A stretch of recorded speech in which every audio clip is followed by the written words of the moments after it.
here's where I go dark. Okay. An infinite number of monkeys. One of them will eventually write Hamlet. Like somebody's gonna set off nuclear holocaust. It's gonna happen.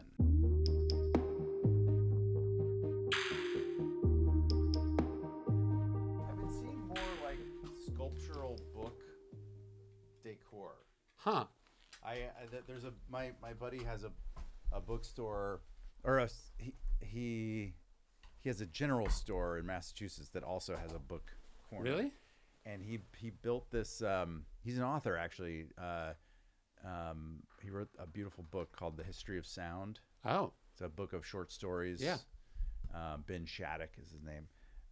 Married to Jenny Slate. Who Oh. also wrote some fabulous books. And Marcel the Shell, Of course. which we're huge fans of in our house. So Ben built this this little entry to the book nook of the store by making like a rebar arch. Yes. And then drilling holes in like a Mm-hmm. couple hundred books and threading them on the arch. And it's this like little storybook.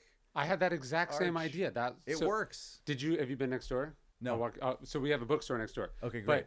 But the chimney is this. Yeah. And the ceiling's maybe like 23 feet tall. So it's like this giant thing. But I like that because have you been to the last bookstore in downtown LA? No. It's a great bookstore in one of these big old buildings. Okay. And you walk up the stairs and they did that arch, but it's over like the top of the stairs. So it looks like you're coming through like a book tunnel. Yeah. And so that was one of the ideas I was going to steal, but this is from there's this company called Books by the Foot, and they sell them for like things like this or movie sets or rich people's houses that want to pretend that they and read. you can also buy them by color. Yes. For like interior designers who are like, I want a rainbow bookshelf. But doesn't that sort of break your heart a little bit? It's like, it's very Great Gatsby. It's like, it has nothing to do with the book itself. That's a very good reference. Yes. Right? Like he never, what did he say? The pages are all uncut in his library because no one's ever read a book in the Great Gatsby's library. Yes. Because he thought smart people have books. Had books, right. Yes. And that's what he reduced them to decoration, which is in a way what Books by the Foot does. But you know what? It's a good aesthetic. Well, yes. I think if you're buying it to impress people, that's a problem. If you're buying it because I'm not going to destroy my books like none of these come out. These are all glued and nailed in there. Okay. So like I'm not going to destroy books that I like. People go, how do you get them out? And I was like, I don't. These are not my books. This is just for. But that's funny. One of my favorite lines of The Office is it's the date night or date mic one. And she goes, have you read Lee Iacocca's biography? And he goes, read it. I own it. that's the more important statement. Not like I've read it. But yeah, that scene in the Gatsby library is hilarious. It's the guy with the glasses, right? I think. And he walks in there and he's just, oh man. And I think that's, you ever see like a deckle edge book? Have you heard that? I think that when it's rough. Yeah, I think because the pages are cut. That's supposed to look like that's what that's mimicking. Right. Whatever. I should have done SNAFU and deckle edge. I have asked about that before. You can get anything you want in a book. They'll just be like, it comes out of your royalties. Yeah. You're like, I want all color photos on every page like this, and they're like, we can get that for you, but you understand we don't do that for. Do a reason. you want any remuneration for this product? This book will be $90. Yeah. That's you're so right. I mean, this is my first book, but going through the kind of like reduction of options. Yeah. And it's like, oh yeah, we want like 3 color illustrations and like, it's that it changes the calculus that much, then forget it. It's just like you're just sort of reducing more and more. But actually, I'm super proud of where we wound up because the visuals, and you have a advanced. Yeah, I know. So you don't have the final visuals in there, but it's just some really cool and kind of cheeky like collage art in there. Well, the hard part about doing your first book is usually you're someone who loves books, so you have a lot of like you are bringing to this book everything you've ever liked about any book you've ever read. Yeah. And then you're like, I'd like all this. And they're like, that's pick a few of those. It's why oftentimes first time directors movies are overkill. Yeah. A little much. Yes. Like, there's too many camera moves. The lighting's too dramatic. It's like, it's just because it's everything you always wanted to do. Yes. Well, there's a book over there that I see. Like, sometimes they catch my eye there. But Seth Godin wrote this book called Meatball Sunday. And that's what he's describing. The idea of, like, you have this ice cream sundae. Like, you add too many things onto something, and at some point it becomes disgusting. I don't know. Meatball Sunday. It does sound kind of like a Ben & Jerry's flavor. I could get behind that. Well, I thought the book was fascinating, and it brings up something that I think about all the time, which is that, like, history is fucking terrifying. Yeah. I think people, and the more you read history, like, it doesn't calm you down. Often you go, how are any of us alive? Interesting. I tried to head that off in the introduction. Yeah. Because I think of history, but in particular, the sort of like study of disasters or just like human folly. It's weirdly there's this kind of uplifting aftertaste to it, which is the one thing they all have in common is that we got through them. Yes. Like, we're still here. And it's to me, that's a nice meditation during difficult times. But that's like the parable of the turkey. Do you know that? No, I don't. It's like, it's good until one day is Thanksgiving. Like, it's like, hey, if today was fine, today was fine. Like, at some point. That's such a basic parable. It's good. The parable of the turkey. It's good until it's the day that everybody eats you. Yeah. And then it's not good. Yes. It's just not good.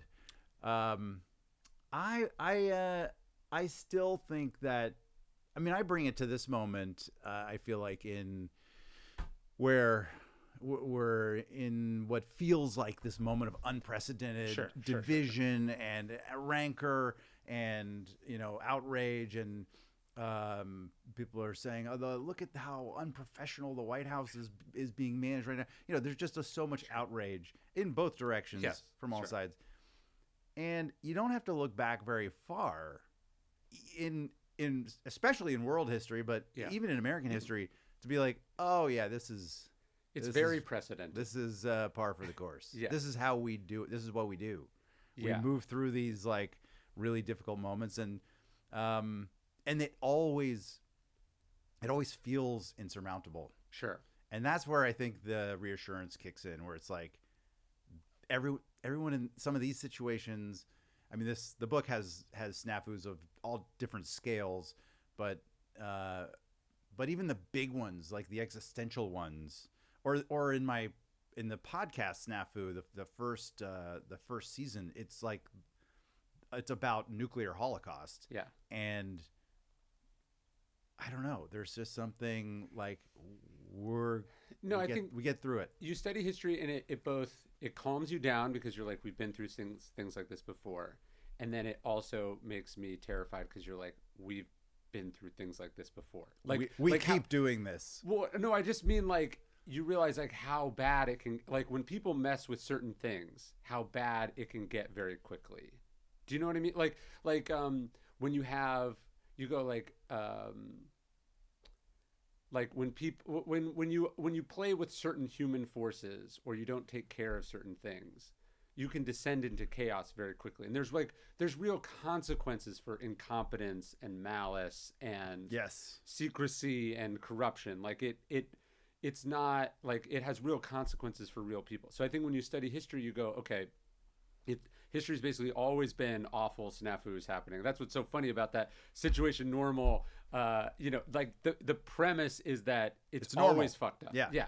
And so that's what gives you perspective. But then it also reminds you of the stakes, which is that, like, when people do something they shouldn't do, or a president does this, or world leaders do that, or a company does this, like, people die, or, like, you're measuring the consequences of the mistakes usually in human life. And then the fact about history repeating becomes kind of sad and tragic in that sense.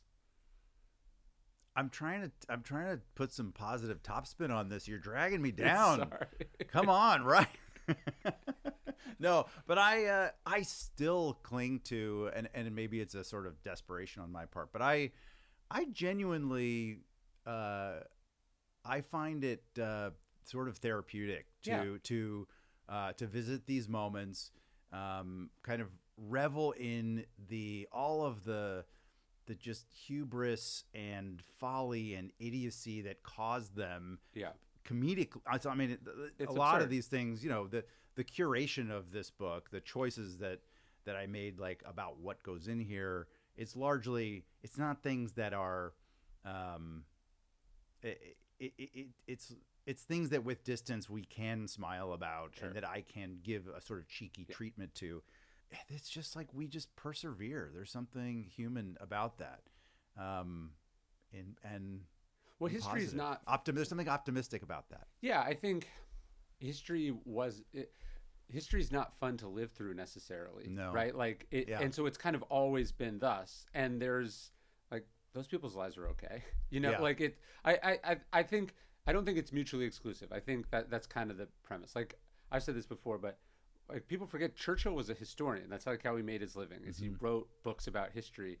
And there's this letter he writes to his publisher right as World War II is breaking out, and he's like, "I'm just gonna put 1,000 years between me and this moment." Like he's like, "I'm gonna go to my books and chill out for a minute." And that didn't make World War II less bad. Like I think that's what I mean. I'm sure he had this sense of like, "Hey, I'm gonna escape and look at the history for a second, and then this is also gonna give me a sense of foreboding of how bad things can get." So I just think they're kind of this. I think. That's to me what the study of history gives you is both comic relief and perspective, but then also like, let's try to get this right, because if we get it wrong, it's real bad for people. Yeah.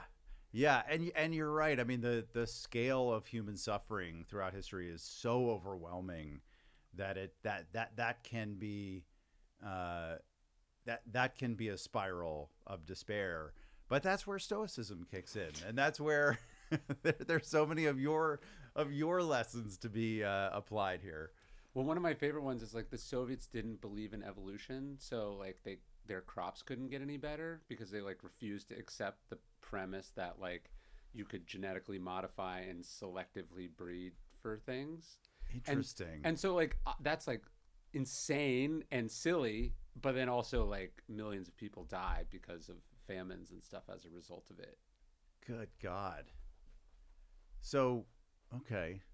Like if you those don't seem like mutually exclusive ideas necessarily. Oh, the evolution. That you can sort of like make immediate adaptations it's different from a scale of evolution. Yeah, but they're just rejecting the premise of like sort of even I think like it's like this to me the metaphor is that when you have an ideology or a doctrine that blinds you to a set of obvious facts in front of you, which is like one of the themes of history is just the triumph of like preconceived notions over one overwhelming piece of evidence over overwhelming piece of evidence. Yeah, we bring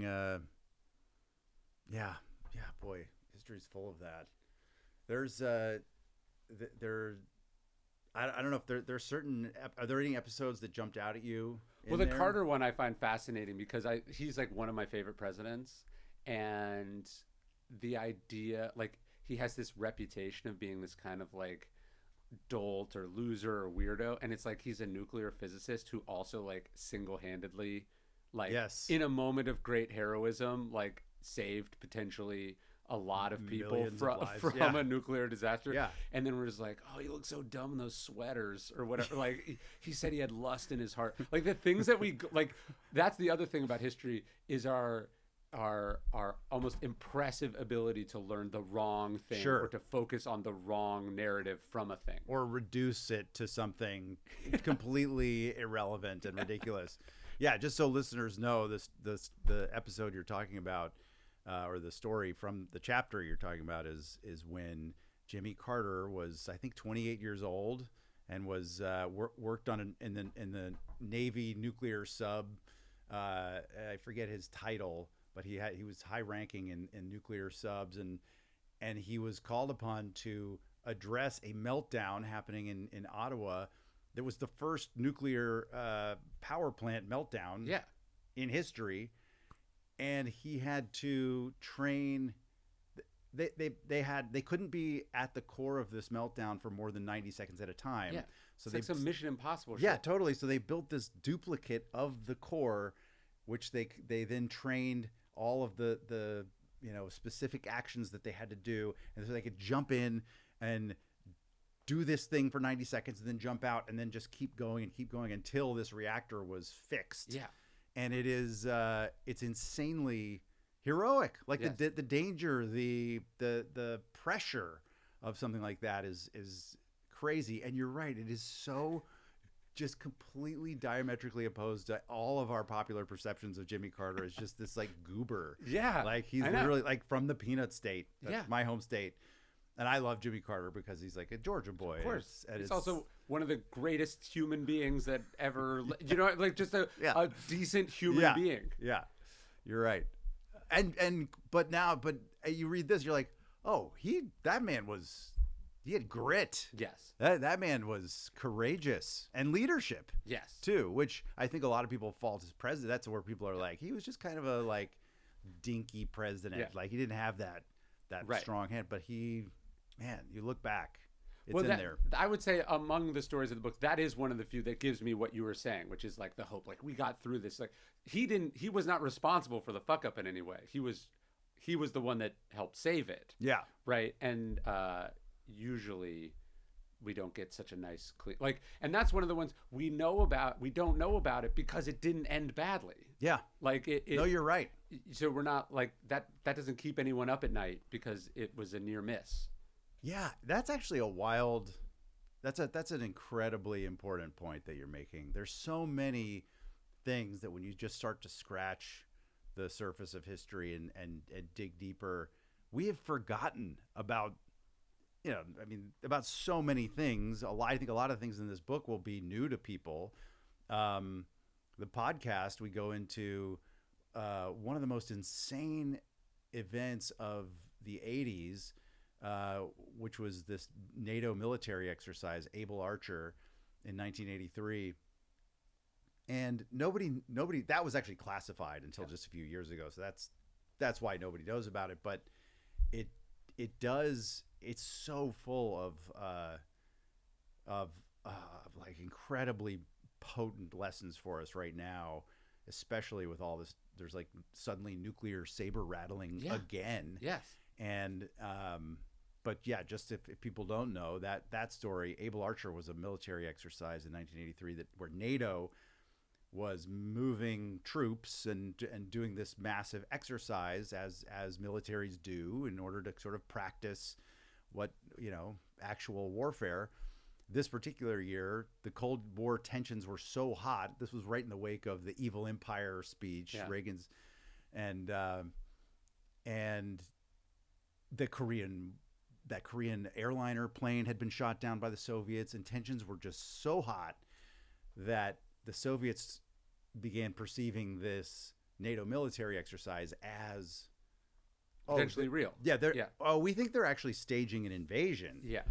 And the Soviets at the time had set up this this system of collecting evidence that was so prone to bias of just like perceiving threat. Yeah. And so of course they got insanely antsy, and they're trying to deliver results to their higher ups. Like, look what we found. Yeah. Look at all this scary stuff. And so Able Archer becomes perceived as this grand, like massive scale staging for an invasion. Soviet Union ramps up their nuclear posture. We, of course, clock all of that with our sort of intelligence, and we ramp up our nuclear posture. They clock that. And it's just this standoff that becomes unfathomably close to like button pushing. Right. And nuclear holocaust. It's what's really wild about that story is to look back, knowing now that narrative was playing out, and then but to overlay sort of the arc of Reagan's tone towards Khrushchev and towards the Soviet Union and George Shultz, the Secretary of State, like what they were sort of saying at different times, now knowing when you put this timeline underneath it, you're like, oh, there was a tone shift right here. Yeah. Because they were suddenly aware of how close they realized they're playing with fire. Yeah. And that it was real. And and then you go, and that was a media environment and a global communications environment that is like, in retrospect, hilariously quaint and slow. Yes. Like Khrushchev during the missile crisis is like sending this like long teletype memo to Kennedy's, like waiting for it to type out. And then he's like, well, I'll respond in the morning. Yeah. Now it's like the constraints on Twitter are determining it. And right, it's like, right. Who said this is a real person? Just, it's terrifying to think. I mean, that's one of the lessons, I think, from your book, but also for studying history, which is like, no one should have nuclear weapons. It's just bad for like, we should not be entrusted. No one should be trusted with a thing that can destroy everyone because we're idiots. I guess somebody has to be trusted with it because we invented it. Yes. I'm just saying, if it was not, no one should. Yes, of course. I think that's what's fascinating about your thing is how far back it goes. Like, it's not like just recently we got stupid. Like, we've always been prone to disasters, and anytime you organize people into groups, there's miscommunications and there's screw ups and there's all this stuff. And that's all of human history up until 1945, and then suddenly humans possess the ability to destroy all other humans in an instant. Yeah. And you're suddenly in new territory. Like, there's not a lot of moments in human history where everything does fundamentally become different, and that is the first time that's possible. Right. And it feels like we're on the cusp of that again. Yeah. With generative AI. But here's where I go dark. Okay. I feel like, you know, if an infinite number of monkeys one of them will eventually write Hamlet, like, somebody's going to set off nuclear holocaust. Yeah. Right? Yeah. Like, it's going to happen. Mm-hmm. It's a matter of time. And every near miss, in a way, increases the chances that at some point in the future it will. It's not like the fact that it hasn't happened doesn't make it less likely to happen in the future. I think it makes it more likely to happen in the future. Yeah. But it does. I guess we're holding on to just the idea that it's so unfathomably catastrophic that even someone who wants to be that person who ends the world deeper down doesn't want to be that person. Maybe.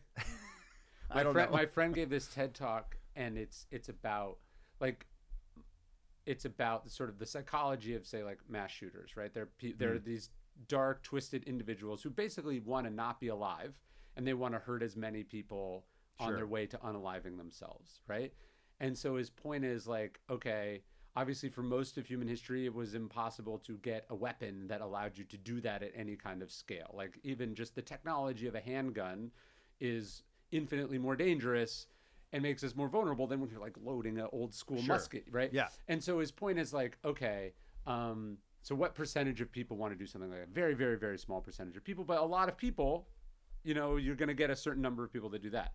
And so he's like, okay, well, how many like airline pilots are there? How many people work in infectious diseases? How many people work in nuclear weapons? Does at some point statistically do not get somebody who is of that mentality or gets to that breaking point, but instead of doing a school shooting or something, they have a thing that can unleash unfathomable harm on an enormous amount of people, and that you can think yourself into a point of almost existential doom very quickly. Yeah. You're like, oh shit, right. How many airline pilots have there ever been? How many how many people have access to bioweapons, etc.? And you're like, oh, it comes down to like one crazy person could change the balance of humanity. Yeah. I mean, thankfully or not, I guess, the barrier to entry for those other mechanisms, being an airline pilot or a high-level infectious disease person, like there are so many hurdles. Yeah. And of course, there are virtually no hurdles to gun acquisition. I know, it's deranged. But I take your point. It's a there's this one game theorist has this idea that to decrease the risk of nuclear holocaust, it's that the nuclear, like, there's the nuclear football that they carry around with the president. And his argument was that actually we should pick a person and then we should put those codes in their chest cavity. So we should send them a surgery. Of course. Have you heard this? Yeah, theory? I read that. Yeah. It makes so much sense. Obviously, it's a thought exercise, but the idea that it's abstracted is the problem. Like, you're pressing a button and then over there, lots of harm is happening to faceless people. The idea that the president would have to kill someone with their bare hands, like hack them open and cut them and fully like get the nuclear code out of their chest cavity. Yes. That's a much. It's a very, I think, reasonable thought exercise to explore, because you're right. It just makes the act of launching.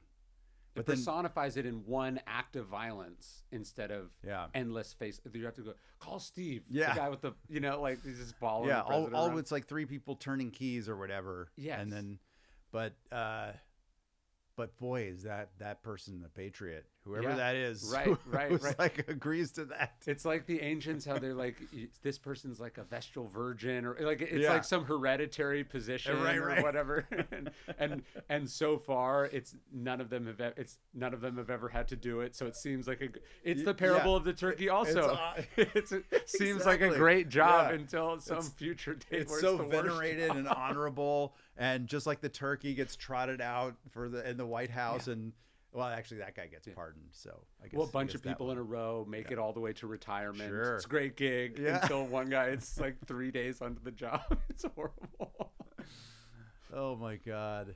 So have you always been into history? Were you always a history nerd? Yeah, I think it's where I sort of gravitate to with reading and research, and I'm very much I'm very ADHD, quite literally, officially, whatever that means, diagnosed. But I chase rabbits all the time, and I'm just always like Wikipedia. Like, I don't let things go. If something pops up and it's like on the way here, we're in Bastrop, Texas. Yeah. And I'm like, I got to know about Bastrop, Texas. Like, what's this? What is this place? Yeah. And I'm reading about some history, and I just love it. It becomes their stories, and what I do for a living is storytelling. Sure. As an actor, as a comedian, as a creator of media, it's all storytelling, and it's like when you see. This is a true story at the beginning of a movie or a TV show. Like, it just has that added little like giddy factor. And I love that. I can just get that little tinge every time I'm digging into something or reading about something new. Unfortunately, my ADHD brain is also very much a sieve. And so I take in tons of, like, I have a very small fixed amount of data that my brain can hold, and I'm constantly pouring in new stuff, which is super fun, but a lot of it just kind of falls out the back. Bastrop is a weird place. Yeah, like, it's named after this guy who pretended to be a baron but wasn't. Mm-hmm. Like, in the way that people would come here from Europe and be like, I'm Count so and so, and they'd be like, sure. Yeah. So he was Baron de Bastrop or something, and it's just he was a financial criminal basically. Yeah. But Germany was a long way away, or wherever he was claiming to be from. Like what are they? The characters in Huck Finn. Yes. What are they? I'm blanking on their Count names. But have you read James? Have you read the book James yet? No, I haven't. Okay, so Percival Everett wrote this book that's. I'm well aware of it. Yeah, so it's the perspective of Jim, but he's James. He's actually really smart and super well read. But one of the fascinating parts of the book is. From Huck Finn's perspective in the Twain version, they're kind of these like colorful, weird, harmless characters. Yeah. But in James's in James, they're criminals, and they would sell him down the river literally. So like they're going from town to town, swindling people out of a few dollars to attend their made up play or whatever. But you imagine they chance upon a human being worth $1,000 in their time. Like, yeah. So in James, what's fascinating is the menace that the characters take on. Right.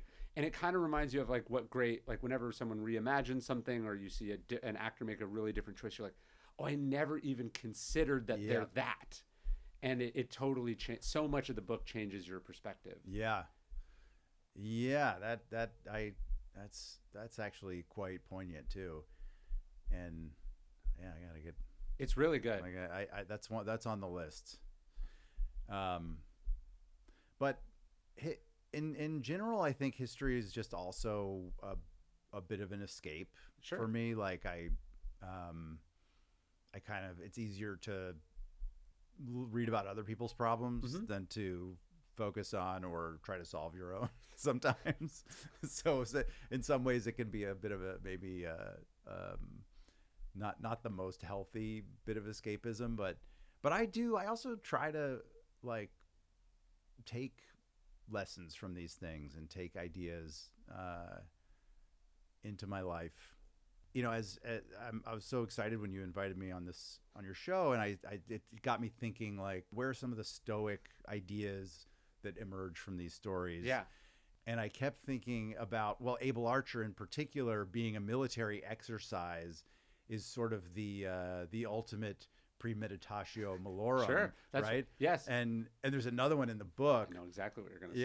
Yeah, the Millennium Challenger.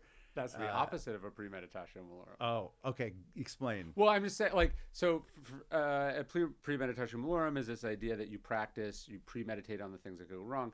And there's this famous war game, and it starts going poorly. So they basically change the rules so they could win the war game instead of learning the lesson. Exactly. Which is like, oh shit, we're terribly unprepared for something like this. They go, no, how can we shuffle the paperwork around so we don't have to make any changes? Yeah. So Millennium Challenge was another war game in 2002 where the U.S. military divided its team into two teams, red and blue. Of course, blue was the United States, and red was sort of this amorphous Middle Eastern foe. And red, this Marine lieutenant was in charge of the red team, and he just got really creative. Yes. And he was going way kind of like out of bounds with his ideas. And I'm going to send messages via motorcycle messenger to that battlefield. I'm not going to turn on my radar so that I can't be found. I'm going to signal. I'm going to go back to like mid-century tactics, and I'm going to signal my ships with lights instead of like radio transmissions. And he even did this incredible thing where he was researching animal herd behavior in how maybe he could maneuver smaller boats to overtake larger boats. Yeah. And it worked. And so the red team is just crushing the blue team, and the blue team is like, well, this doesn't validate all of our preconceived ideas about it. You're cheating. You're cheating at war. They accused him of cheating. And yeah, like you said, they just wound up constraining the red team. Yeah. They actually lost on the first day. Yeah. And then they said, let's do it again. Yeah. Because we still have 13 days designated for this exercise, so there's more lessons to be learned. Let's do it again. But now we're going to start sort of constraining you a little bit. And then they constrained him so much that general retired, or just he quit. Yeah. He was like, guys, I'm out. This is ridiculous. Yes. This is embarrassing. Right. And of course, no lessons learned. It wasn't long after that some of those tactics were seen on the battlefield, which was the whole point of the exercise, not for one person to win or another person to lose. It's to learn something and to stress test these different things. Exactly. But if your goal is to look good or make someone else look good or not look bad, that's the whole problem. I interviewed Arnold Schwarzenegger last year, and I was talking to his chief of staff, and he was telling me the story that when Schwarzenegger was governor, they were supposed to do some like disaster FEMA mock thing, like, hey, this is a earthquake, whatever. And so everyone's practicing. It was supposed to start at like 5 a.m. and they were like, we'll wake up, we'll start, and Arnold woke up at like 3:30, and he called it, and he just started it early. and everyone's like, what are you doing? We're not ready. Yeah, we're not ready. And it's like that. His point was like, the whole point is you're never going to be ready. What do you do when you're not ready? How the point is, how quickly can you get ready when you're not ready? And I can imagine, like, certainly somebody looked at the math when Putin was like, what would happen if we invade Ukraine? Someone was like, it could not go well. Like, it could go really bad. And then they were like, you can't tell him that. Right. Like, you definitely don't tell him that. There's actually a famous story about the Emperor Hadrian. He has this this favorite philosopher, and they're like talking, and they get in some argument. It was something small, not like a disaster or whatever. They get in an argument of something small, and the guy's right, and Hadrian is insisting that he's right, and finally the guy goes, you know what, actually you're right. And then he leaves, and the philosopher's friends say, why would you, you're correct, why would you? And he's like, I think you've made a mistake. The person who commands 30 legions is always correct. And that's the reality of power. It has this distortive effect where people tell you what they think you want to hear instead of what's true. And that's probably responsible for like 50% of the SNAFUs in the book or in history. It's just not truth, not getting to the person who desperately needs, or that truth. person being unable to process truth For one way or another. Yeah. Yes. Truth not making it because they are not receptive to it. Yeah. Or it's been caught before they could be receptive to it. In the case of the Millennium Challenge, like they were, truth was so evident. Yes. It was just falling in their laps, and they were just like, no, we don't like it. We don't like that. Right. We're gonna change that. Yeah, that screws up the exercise, right? As opposed to tells us exactly what the exercise was intended to surface. Yeah. Like, if it's just a thought exercise and not a thing where there's unpredictability, why are you even doing it? Yeah. You know, I saw this Instagram reel recently that kind of blew my mind. That's sort of it speaks to this, which is it's basically the power of our own confirmation bias. Yeah. What's interesting is, to me, is like sometimes our confirmation bias is just sort of sorting information as it comes into us. But then you have a situation like that where the confirmation bias takes on proactive adjustment of reality. Yes. And it's like, no. This is not working for my confirmation bias. I need to actually change the rules of the game here. But this clip that I saw, it just said, as you listen to this sound, think the phrase aliens have landed or anything. Yeah. And you listen to this like very strange audio sort of gurgle, but you can hear aliens are landing in it. Yeah. Right? Then they say, now listen to the same sound, but this time you'll hear it's a cold day today or something. Yeah. And you listen to it again, it's the exact same sound. And suddenly you can hear your brain is sort of piecing those sounds together. And it's just a demonstration of what the expectation that you bring to something, how it defines your perception of the thing. Totally. And that, I'm still reeling from that, honestly, because it's like, how much do we just dictate what we're perceiving to ourselves?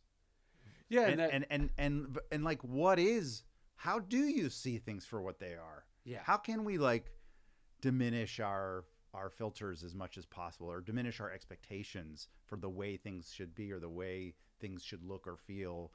And I mean, we all can, I think, like that's a very sort of like enclosed, encapsulated experiment with this sound gurgle. But we all know of moments when we have walked into a situation and manifested its outcome, oftentimes in a bad, like in a frustrating way. Yeah. The frustrating ones are the ones we remember and we can point to, where it's like, oh, I walked into that so insecure, or I was already hot. Yeah. I was already mad. Yeah, exactly. And it went wrong, or I embarrassed myself. That's a form of that. That's a form of sort of manifesting something. And I'm just fascinated by that. And sort of desperate to like. Well, the idea that your perceptions are not, your mind is not your friend, and your perceptions are constantly fucking with your perception is really kind of trippy. And that like part of philosophy going back thousands of years is the ability to go like, why do I think this? Or is that true? Or where am I, you know, and that to have the sort of self-discipline to go, you know, here's a script I have. So is this following that script? Or here's a bias I have. And the ability to sort of have some skepticism about your own thoughts and impulses is like a real superpower. Yeah. You're never going to be perfect at it, but just to be slightly more aware than the average person. Well, it's funny. I would call it a superpower for like, for being a whole person that experiences the world well. It is, I think that kind of humility, that sort of like social emotional humility, and intellectual humility, is a liability in the sort of like what we're seeing in this sort of public leadership space. Yes. Apparently, I mean, that's what we're learning right now, is that apparently that kind of humility can backfire, but that's not what we're talking about. I agree. Like the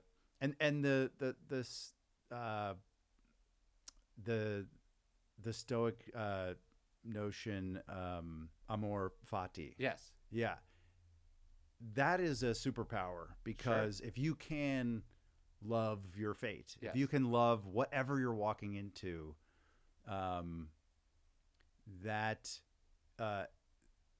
just that positive energy that you bring into any situation, or especially unknown situations with like very unknown outcomes that would normally sort of trigger a fear, if you can bring love to that, or a sense of benevolent like acceptance to it, then that outcome is so much more likely to reflect that.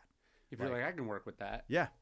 And I don't know the first thing about Navy SEALs, and I don't think I would make a very good Navy SEAL. But what's his name? The Jocko Willing. Good. Yeah. So have you interviewed him? I have. Yeah. Okay. Yeah. I love that. Yeah, I saw. That's what Amor Fati is. This is good. I saw that clip, and I just was like, that's awesome, because and I've tried using it on my kids. They're not on board yet. but it is like, there's something good gonna come out of this. Yes. And usually it's like in the examples he gave that I saw, it was like someone worried about an upcoming circumstance. And that's where, if you can be like, okay, good. Well, good. Then, the superpower of the artist is that everything can be good for the artist, because you can use it for your thing, right?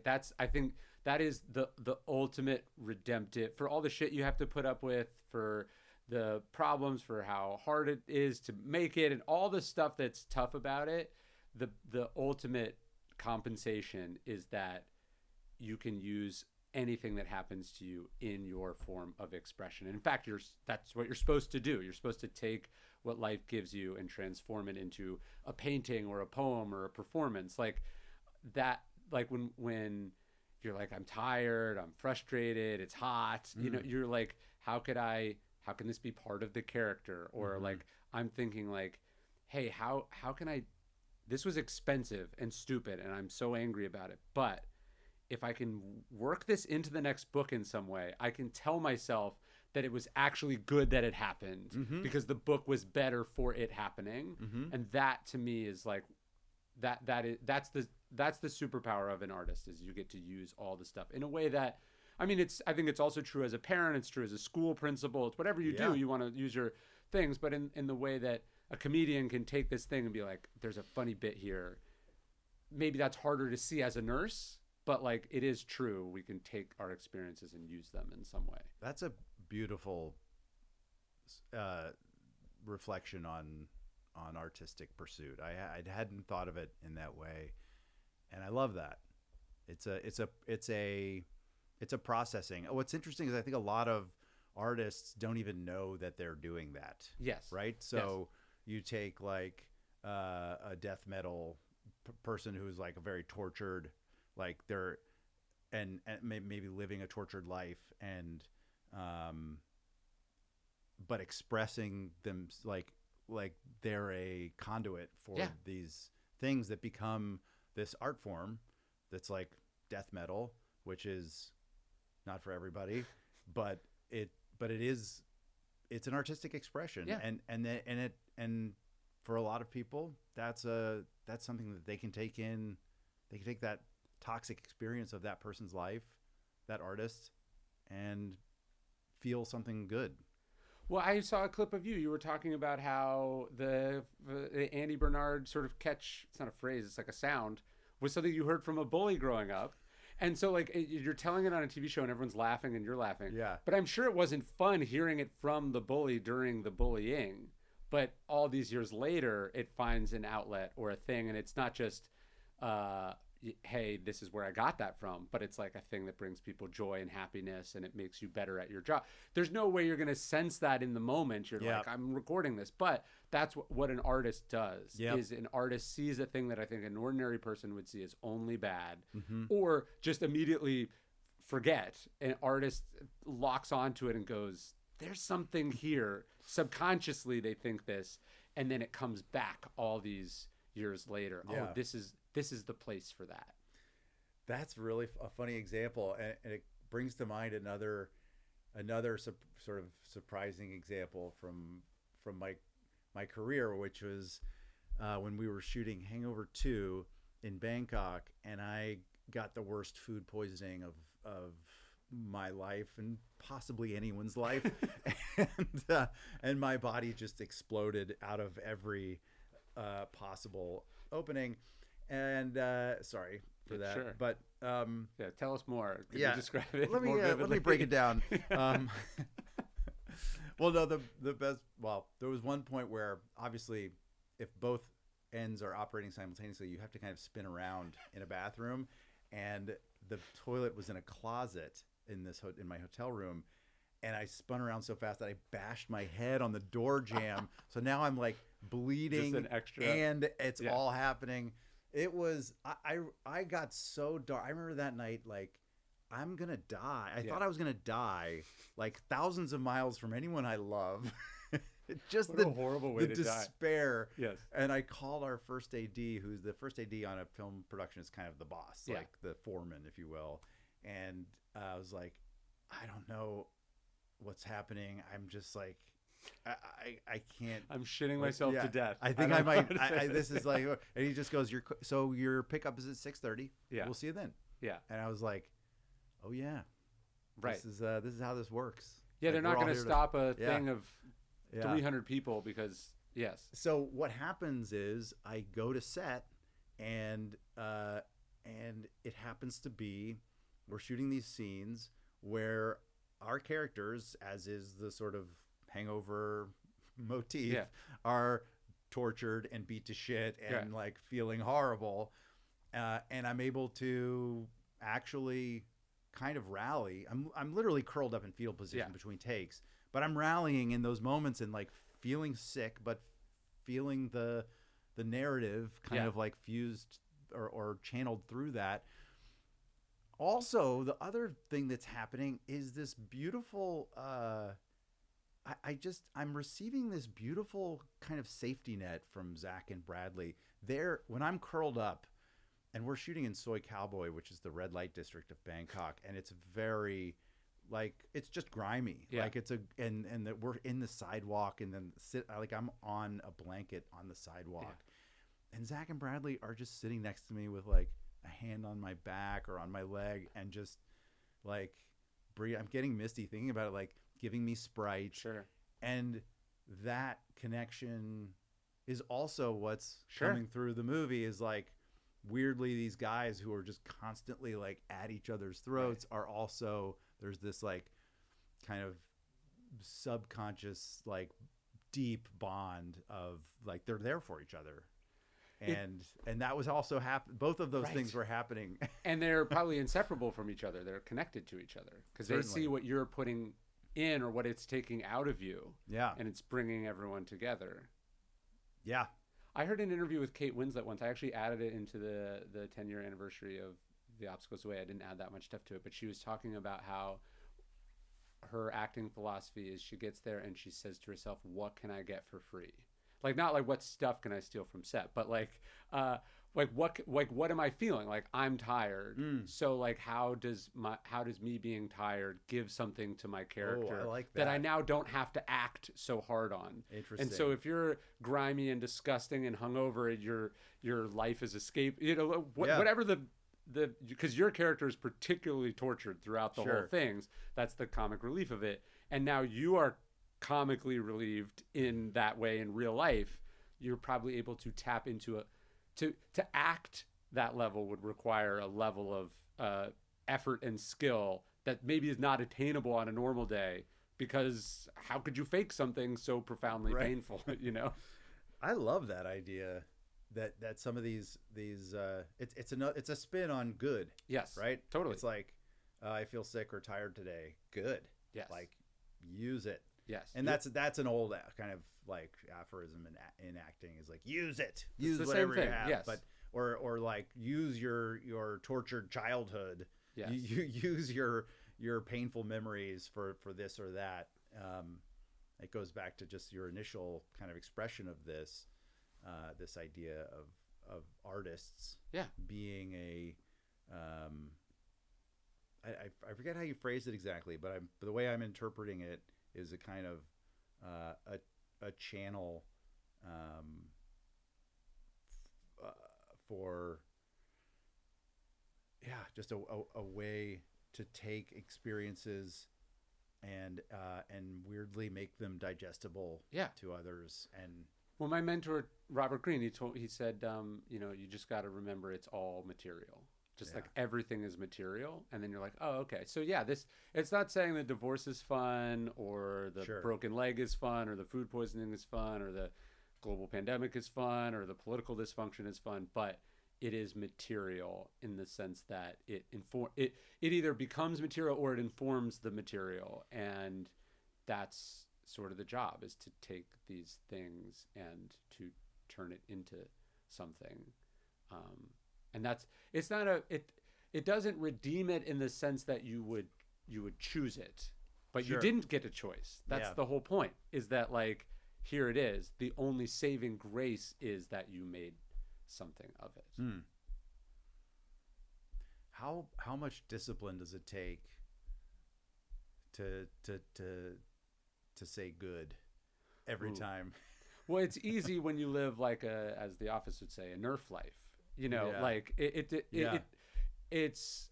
I think I sometimes struggle with that with the books, because people, like, I was just talking to someone and he's like, "Hey, I'm rereading your book because I just found out I have throat cancer," and I'm like, "Hope it holds up," like because I was writing it about how you say good to like traffic, or like I was writing about from my experiences, which are not nothing, but they're not that. Yeah. And so that is kind of one of the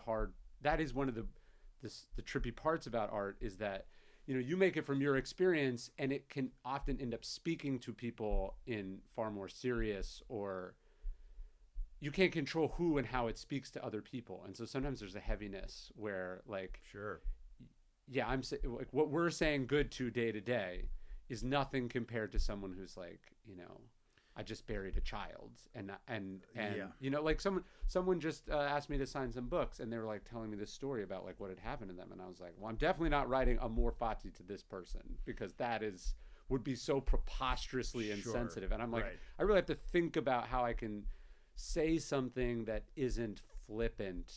Because Jocko can say good because he's the commanding officer of these people he's telling this thing to, but you can't say good to someone who just lost everything, or a kid who got beat up on the playground. It's totally. Like that's like, choose your moments. Yes. Or maybe, I mean, but again, it's something that it's like it can become a kind of muscle memory. Yes. If you work on it and sort of meditate on it and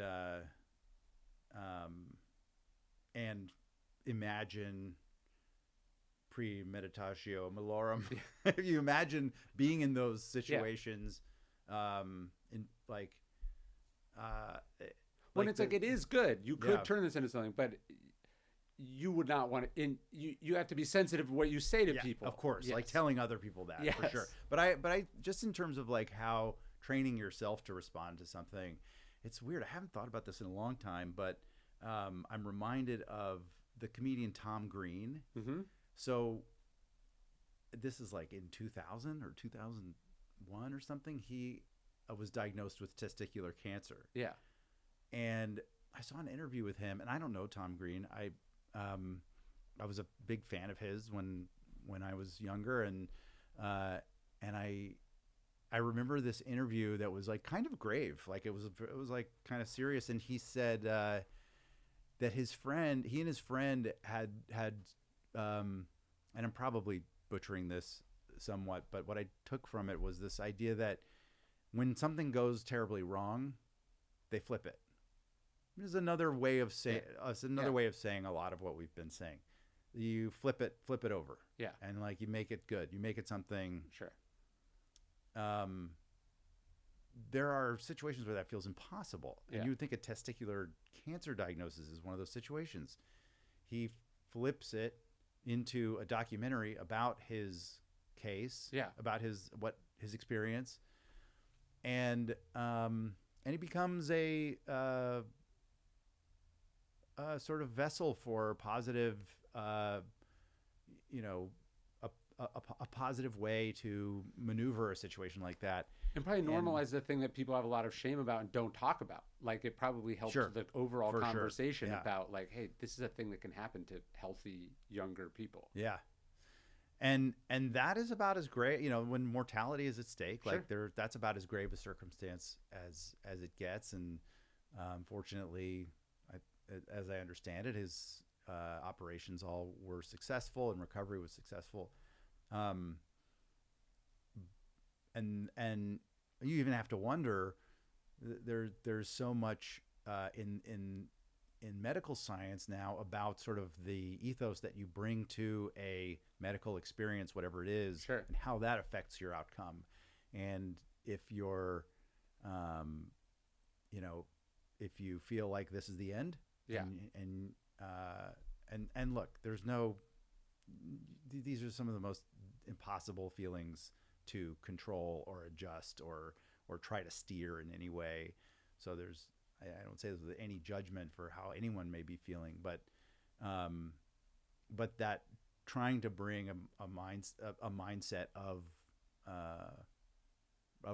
recovery and of like next steps, positive steps, actually can start to affect your physiology in ways. Certainly not going to hurt. Yeah.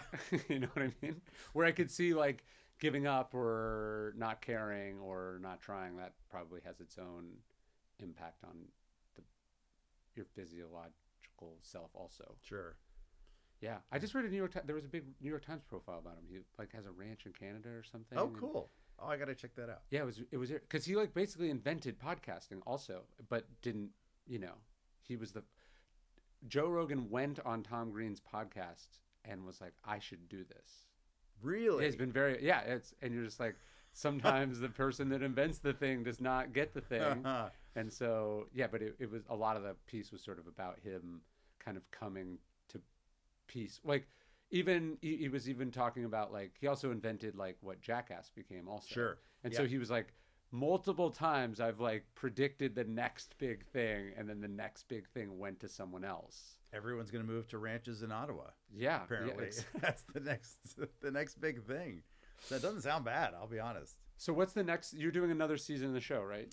Yeah. So season 3 is actually, I don't know when this will air, but it may be. It's coming out in a week. Okay. So it'll probably be out.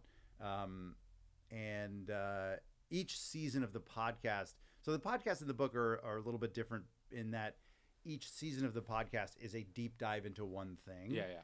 And so it's 8, 35, 40-minute episodes, highly produced, very heavily researched. It's kind of produced as a sound collage story. Yeah. I'm the host narrator, but we work in lots of archival audio and interviews with experts, and in many cases, people involved with the incident itself. Yeah, some of it's not that long ago. Yeah. The season 2 was 71. Abel Archer was 83. So that's sort of how the podcast works. Season 3 of the podcast is coming out.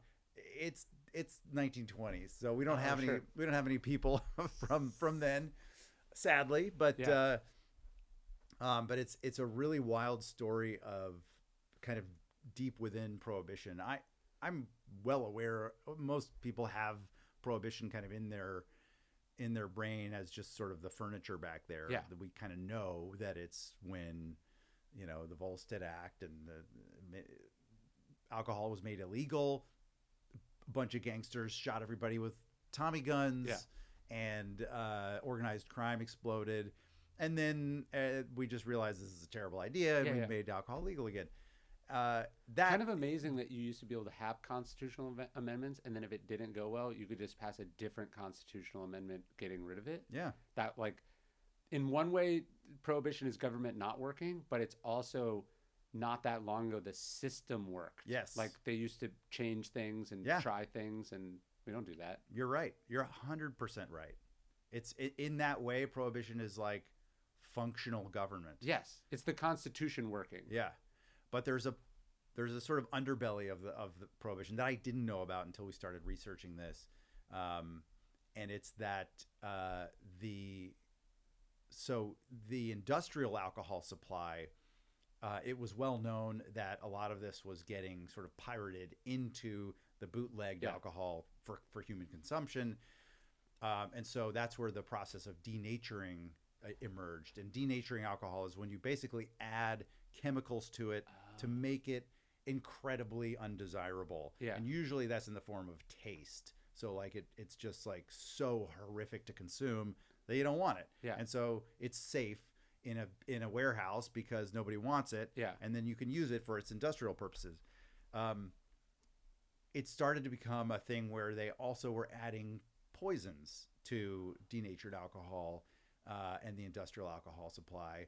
And they started adding more and more awful poisons, knowing that this was going to get channeled into the bootleg alcohol supply and that many people would be consuming this. And thousands of people died because of this. And this was the government. Yeah, yeah. This wasn't like... Right. This was a tactic. Right. This is the depersonalization abstraction thing we were talking about. Like, right.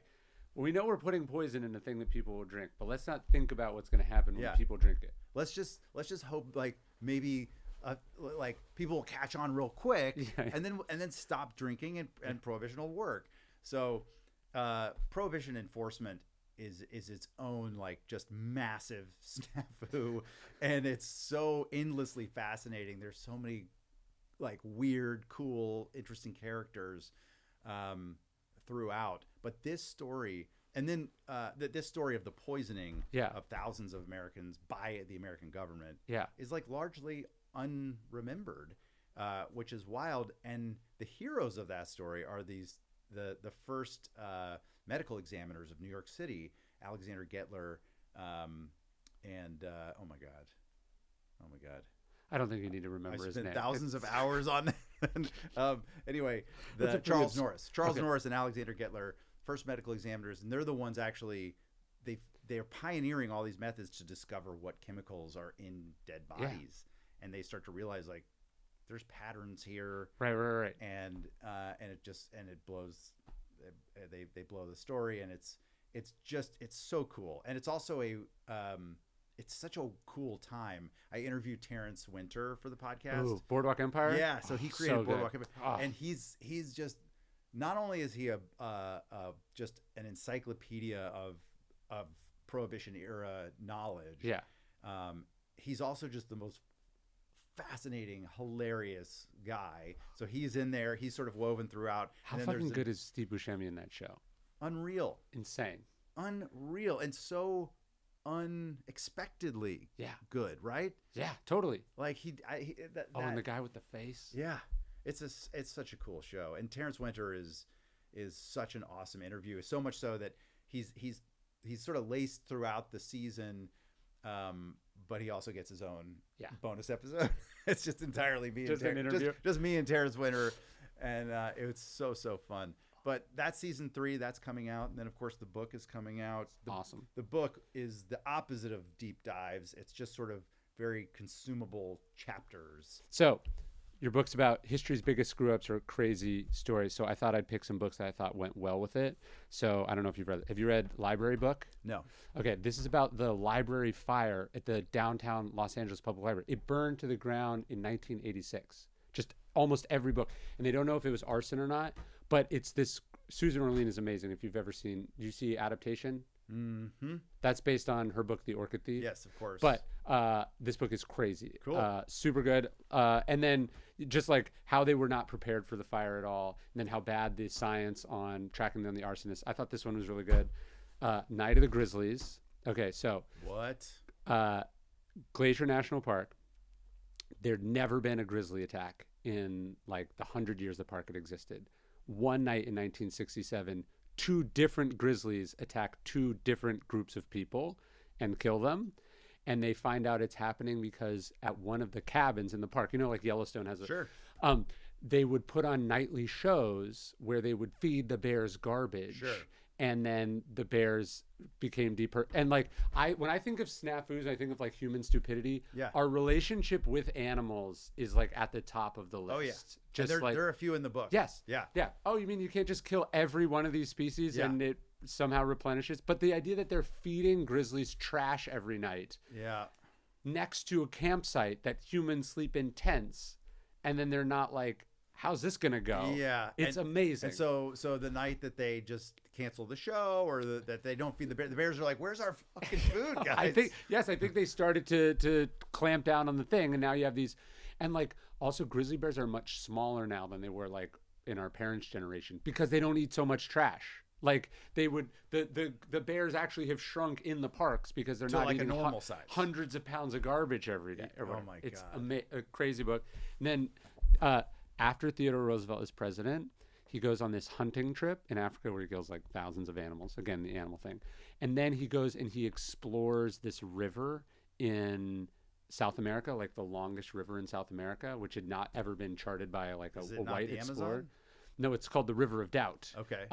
And he promptly nearly dies, and so does everyone in the thing. Like, there's a reason it hadn't been charted. It was a very difficult river. And so you just have the ex-president, again, thing of Carter. You just have this, he's like dying of malaria in this swamp. At one point, he's like, leave me, like, go on. And they're like, we can't leave the president. It's an amazing book. Like, I think narrative nonfiction is like my favorite genre, where it's like they are telling an insane true story almost as if it's a novel. That's my favorite kind of book. Do you know what I'm talking about? Yeah, very excited. Yeah. That one's amazing. Do you know about the Johnstown flood? Yes. Amazing. I only knew about it from the Springsteen song. Okay. Yeah, these rich people just have a lake above the town of Johnstown. Mm-hmm. And there's no, like, I think about what's happening now where it's like, yeah, it feels like the government doesn't do anything, but they decide like what you can put in a dam or not, or what the state, they just had an earthen dam like several miles above an industrial city that thousands of people lived in. And I mean, they were not engineers. They didn't. And then the dam bursts, and then it's the story of the dam bursting. McCullough is like an amazing biography. I love that one. Titanic, obviously one of the great snafus of human history. This is like the book that invents the genre of narrative nonfiction. He writes this in 1955. So a bunch of people are still alive. Oh, wow. Cool. And we just didn't know, like, the Titanic has become more famous in retrospect. So that one's amazing. Another flood one, Flood of 1927. So is this full of interviews? It's like real quotes from people who were on. That's the definitive story of what happened. That pretty much everything we know is based on his story. Well, Leonardo DiCaprio. It's true. That's not a not documentary, real. Right? Yes. Like that's exactly how that all happened. So, all right. Anyway. So good. Flood of 1927, similar one. Huge crazy flood. And then the rich people blow the dams, blow some of the levees above New Orleans, so it doesn't flood their houses and properties, but does flood. Oh my God! The people who don't have any political power. That's what I think is interesting about a lot of the snafus. It's about who has power and gets to make the decision, and then who gets stuck with the consequences of those decisions. The Mars Bluff story. Do you remember that one? No. In the book, this. bomber from takes off from Alabama, I think, this is in the 50s. It's going on a training run, and it's over Mars Bluff, South Carolina, and they accidentally drop a nuclear bomb on Mars Bluff. Yeah. Now, thankfully, the fissile core is actually out of the bomb, but there's still many tons of TNT in it. Yeah, and it lands on this guy's property and just leaves a 75-foot crater. Yeah, and damages his property, and there's a few injuries. Nobody's killed, thank God. And he just he's like a World War II veteran. Yeah. And so he's like, you know what? I get it. This is cool. We'll figure this out. This is crazy shit. He's actually has a good attitude until the government law bureaucracy kicks in, and they're kind of like, yeah, here's a couple of dollars. Yeah. And then he gets pissed. But it's another example of like a powerless guy just getting boned by this. Well, that's epic. Like, you know, this the woman who spills McDonald's coffee on herself and sues McDonald's, and we take that as like legalism run amok, and it's like, no, actually it was like incredibly egregious, and all she wanted was the coffee was like 300 degrees or something, and then all she wanted was like her legal bills, and which were like $17,000, but it's the jury was horrified and was like, no, you get a lot of this, like. The McDonald's treated her so shitty. Yeah. And sometimes it's the cover up afterwards that's the awful part. Wow. This is about the Lusitania. Ooh, another shipwreck. I have a lot of favorite shipwreck books, but this one's very good. Like they knew that they knew there were boats, they knew there or torpedoes or submarines, they knew they were shooting them, and it just like dallies, like it chills, like to meet like a shipping deadline. They're like, well, let's chill here in the water for a couple of days. And part of it is like, you know, it wouldn't be the worst thing in the world if something could precipitate a war. And then also like throughout the book, Woodrow Wilson is like, he's like single as president, and he's just fallen in love with someone. And so he's pretty preoccupied with like courting this woman who could not be less interested in him. Oh my God. And you're just like, okay, even at that level, the president can be distracted by like random shit. Oh my God. So good. And then this one, I don't know if you read Empire of the Summer Moon, which is an incredible book. S. C. Gwynne, he's one of Texas's great writers. But this is about Zeppelins. When I read your book, it was immediately what I thought of, because when I interviewed him, these are the triumph of hope over experience. Like, it's the dumbest idea you could possibly imagine. Like, let's have a highly flammable element. We'll put it in an enormous ship reservoir that we run with gas-powered engines. By the way, combustion. Right. So we'll just have fire next to it. It has a fucking smoking room in the Zeppelin. Wow. All of them did, because everyone smoked. Yeah. So they're like, no, we'll put walls around this room, and you can smoke in here, as if it's not also filled with the gas. Amazing. So this is not the Hindenburg? No, not about the Hindenburg. It's a bigger, worse one. And all of them just doesn't have as cool a name. Yeah, just all of them crash one after. And it was just like a profoundly stupid idea. I mean, I guess I didn't know what they were made of, but I wouldn't have guessed animal intestines. That's what the outside. It's not like they had really highly advanced materials. Yeah. So like, they just used like what sausages are made out of. That's what it's a sausage, because it has to be very light. Yeah. Because the engine is all the weight, and it's just dumb idea after. I mean, think about how they would like the idea was the Empire State Building had a landing strip. I was gonna bring that up. Yeah. That was a dirigible dock, right? And it's like, but it's a needle. It's a giant and that's balloon. A balloon. It's like, that's what I mean. It's just it's almost unbelievably dumb. Like, but it made it not like it's not like some of the SNAFUs where it's like, it'll work out. Like the guy who was in charge of the program was on the ship. Like it made so much sense that it didn't seem stupid, but it was just profoundly stupid. So good. It's amazing. I love it. Thank you so much. Yes, of course. I got some homework. I'll just for next time. Future SNAFUs. Well, this was awesome, man. Thank you. So fun. Thank you.